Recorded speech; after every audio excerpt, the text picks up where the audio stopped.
কতটা বড় স্ক্যাম।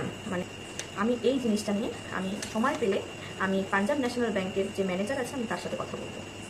এই যে দেখো, এই পিএনবি ব্যাংক আমার সাথে খুব বড় একটা স্ক্যাম করেছে। কি স্ক্যাম করেছে পুরো ভিডিওটা দেখো। তোমরা আশা করি সচেতন হবে এই ভিডিওটা দেখে। আর আমি সবার জন্যই ভিডিওটা করছি, আমার মতন যারা ব্যক্তি আছো তারা সচেতন হয়ে যাবে। ঘটনাটা কি ঘটেছে সেটা বলি। এই যে দেখতে পাচ্ছ, এটা পিএনবি মানে বড় ব্যাংকেরই বই। তো এই যে এটা স্লিপ, এটার কথাটা পরে আসছি।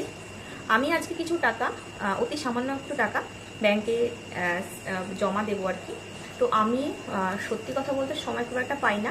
তো সেই কারণে আমি ব্যাংকে না গিয়ে আমি আমার বাড়ির কাছে, তোমরা সবাই হসপিটাল মোড়ে প্রভাতী যে ফ্ল্যাটটা রয়েছে, অ্যাপার্টমেন্টটা তোমরা সবাই চেনো, সে মানে তার নিচে একটা সিএসপি রয়েছে, মানে পিএনবির সিএসপি। তো সেখানে আমি গিয়েছি যথারীতি। আমি কিন্তু সিএসপিতে কোনোদিনও যাইনি, মানে এই পিএনবির সিএসপিতে এই প্রথমবার গেলাম। তো এবার আমি ভেবেছি যে এইটুকুনি কটার সামান্য টাকা, এর জন্য আবার কোথায় আমি ব্যাংকে কষ্ট করে যাবো এই গরমের মধ্যে। তো তার জন্য আমি কী করলাম, আর একদমই আমার বাড়ির কাছে। তো আমি যাওয়ার পর আমি প্রথমেই আমি ফোনপে থেকে দেখে নিলাম আমার ব্যালেন্সটা কত রয়েছে। দেখে নেওয়ার পর আমি যখন ওনাকে বললাম যে আমি এই অ্যামাউন্টটা জমা দেবো, তো উনি কী করেছেন, আমাকে জমা দিয়ে দিয়েছে, মানে ওই অ্যামাউন্টটা আমার কাছে জমা হয়ে রয়েছে। তারপরে আমি যখন টোটাল ব্যালেন্সটা চেক করলাম, মানে আমার কাছে একটা এসএমএস এসছে। তো সেই এসএমএসটা আমি তোমাদেরকে এই স্ক্রিনে এই যে দেখতে পাচ্ছ, এই এসএমএসটা রয়েছে। তো এখানে আমি দেখলাম যে আমার থেকে 25 টাকা কেটে নেওয়া হয়েছে। তো আমি ওনাকে বললাম যে সিএসপিতে তো টাকা কাটে না, তাহলে এটা কেন কাটা হলো? আর তুমি যখন টাকা কাটবে বলেছো, তাহলে তুমি আমাকে আগে বলতে পারতে, আমি তাহলে এটা জমা দিতাম না, এখানে আমি টাকা জমা দেবো না।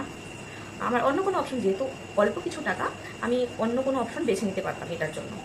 তো 25 টাকা আমার কাছে বড় নয়, বড় কথা হচ্ছে সিএসপিতে কখনো টাকা কাটে না। এবার উনি আমাকে বলছে, এটা কি তোমার বড় অ্যাকাউন্ট? আমি বললাম, এটা তো আপনি দেখতেই পাচ্ছেন, এটা আমার কাছে যখন পাসবুকটা রয়েছে, তার মানে এটা বড় অ্যাকাউন্ট।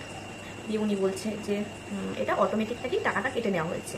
তো এটা তো কখনোই সম্ভব না, অটোমেটিক টাকা ব্যাংক কখনোই কাটে না, কোনো কারণ ছাড়া ব্যাংক টাকা কাটবে না।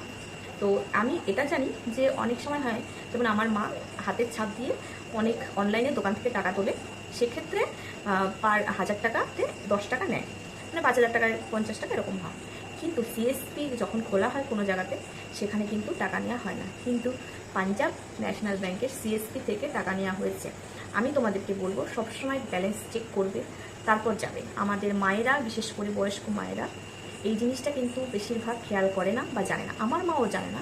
আজকে আমি মাকে বললাম যে মা, এই ঘটনা, তুমি কিন্তু ওখানে কোনোদিনও যাবে না। আমি সমস্ত বৃদ্ধবাসীকে বলবো, তোমরা ওই জায়গাটাকে, মানে আমার মতে তোমরা যেও না। এরকমটা আমার মনে হয় সবার সাথে করা হয়। উনি প্রথমে আমার টাকাটা কেটে নিয়েছে, কিন্তু তোমাদেরকে আমি মানে এসএমএসটা আগে তো দেখালাম, আবার দেখে নাও তোমরা। আগে টাকাটা কেটে নেওয়া হয়েছে, তারপর আমাকে আমার ব্যালেন্সটা মানে ব্যাংকে ট্রান্সফার করেছে। তার মানে কতটা বড় স্ক্যাম। মানে দেখো, তোমরা বলবে এবার যে 25 টাকা কি, আমার কাছে 25 টাকা কোনো কথা না। উনি আমাকে বলতে পারতো যে হ্যাঁ, এখানে টাকা জমা দিতে গেলে টাকা কিন্তু কাটে, বা তোমার বই থেকে কিন্তু টাকা কাটা হবে, এটা বলতে পারতো। আর ব্যাংক থেকে কখনো টাকা কাটা হয় না, আমি বারবার করে বলছি। আমি এটার এই ব্যাপারটা নিয়ে, এই যে দেখো এখানে আমাকে স্লিপ দেওয়া হয়েছে, এখানে কিন্তু কিছু লেখা নেই। আমি এই জিনিসটা নিয়ে আমি সময় পেলে আমি পাঞ্জাব ন্যাশনাল ব্যাংকের যে ম্যানেজার আছে আমি তার সাথে কথা বলবো। হ্যাঁ, কথা বলবো। আজকে 25 টাকা নিয়ে হয়েছে, অনেকের হয়তো হাজার হাজার লাখ লাখ টাকা নিয়ে হতে পারে, তাই না? এরকম সিএসপি খুলে বসেছো, এদিকে লোকের থেকে টাকা খাচ্ছ, এটা তো তুমি মেনে নেবে না, আমার মতো মেয়ে মেনে নেবে না। আর হসপিটাল পাড়াবাসী, বেথুয়াডহরি হসপিটাল পাড়া, নাকাশিপাড়া, মানে নাকাশিপাড়া বাসিন্দাদের কাছে বলছি আমি, এই হসপিটাল পাড়া যে প্রভাতী অ্যাপার্টমেন্টটা আছে, তার নিচে যে সিএসপিটা আছে, সেখানে একদম যাবেন না। একদম যাবেন না। প্রতারণা, সত্যি প্রতারণা হচ্ছে। আজকে আমি ভিডিওটা করতে বাধ্য, আমার বাড়ির পাশে, কিন্তু আমি তবুও ভিডিওটা করছি। ছেলেটির কথা হচ্ছে, ছেলেটি জানে না, অটোমেটিক হয়তো টাকাটা কেটে নেওয়া হয়েছে। অটোমেটিক 25 টাকা আগে কেটে নেওয়া হলো। আমার কথা হচ্ছে, আগে কি কেটে নেওয়া হলো? সিএসপি খারাপ না, আমি বলবো না সিএসপি খারাপ, তবে এরকম হলে মানে সত্যি বলতে পারতো যে সিএসপিতে অ্যাভয়েড করাটাই ভালো। সিএসপিটা তোমরা মেন ব্রাঞ্চে যাও, যাদের সিএসপিতে অ্যাকাউন্ট রয়েছে তাদেরকে তো যেতেই হবে, তবে মেন অ্যাকাউন্ট করো, না মেন ব্রাঞ্চে গিয়ে অ্যাকাউন্ট করো, সেটাই আমার মনে হয় যে বেস্ট হবে আর কি। তবে আমার সাথে যেটা হয়েছে সেটা তোমাদের সাথে না হওয়াটাই ভালো। ভগবানের কাছে প্রার্থনা করি তোমরা সাবধানে থাকো, আর বিপদে পড়ো না এরকম। দেখো, টাকার সাথে কারোর কোনো বন্ধুত্ব নেই, সম্পর্ক নেই। আর এই জিনিসগুলো তো নাই। 25 টাকা গেছে, 25 টাকা আমার কাছে বড় কথা না। বড় কথা হচ্ছে তুমি মিথ্যে কথা বলেছিলে, মিথ্যে কথা বলেছো আমাকে। এটাই হচ্ছে কথা।